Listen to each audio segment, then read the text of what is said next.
Telangana news today में आपका खैर मकदम है। आइए देखते हैं आज के हेडलाइंस में अनस मलिक। सोने की स्मगलिंग, हैदराबाद एयरपोर्ट पर खातून पकड़ी गई। उर्दू किसी एक मजहब की जुबान नहीं, आपके और हमारे आबो अजदाद रवानी से उर्दू बोलते थे, पढ़ते थे, लिखते थे। केटीआर। पुलिस ने की आरएसएस के प्रचारक की पिटाई, इंस्पेक्टर मुअत्तल। टीचर्स अहलियाती मरकजी सी टेस्ट दिसंबर में मुनक्किद होगा।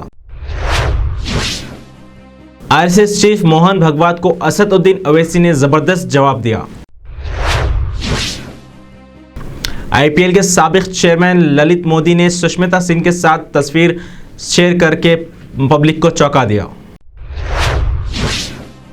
ट्रिपल आईटी बसर में सैकड़ों तलबा समेत ग़िज़ा से शदीद मुतासिर, अपोजिशन जमातों का ज़बरदस्त एहतजाज। जिला सदर कांग्रेस पावर राणा राव पटेल और दीगर हुकूमत का शदीद बरहमी का इजहार।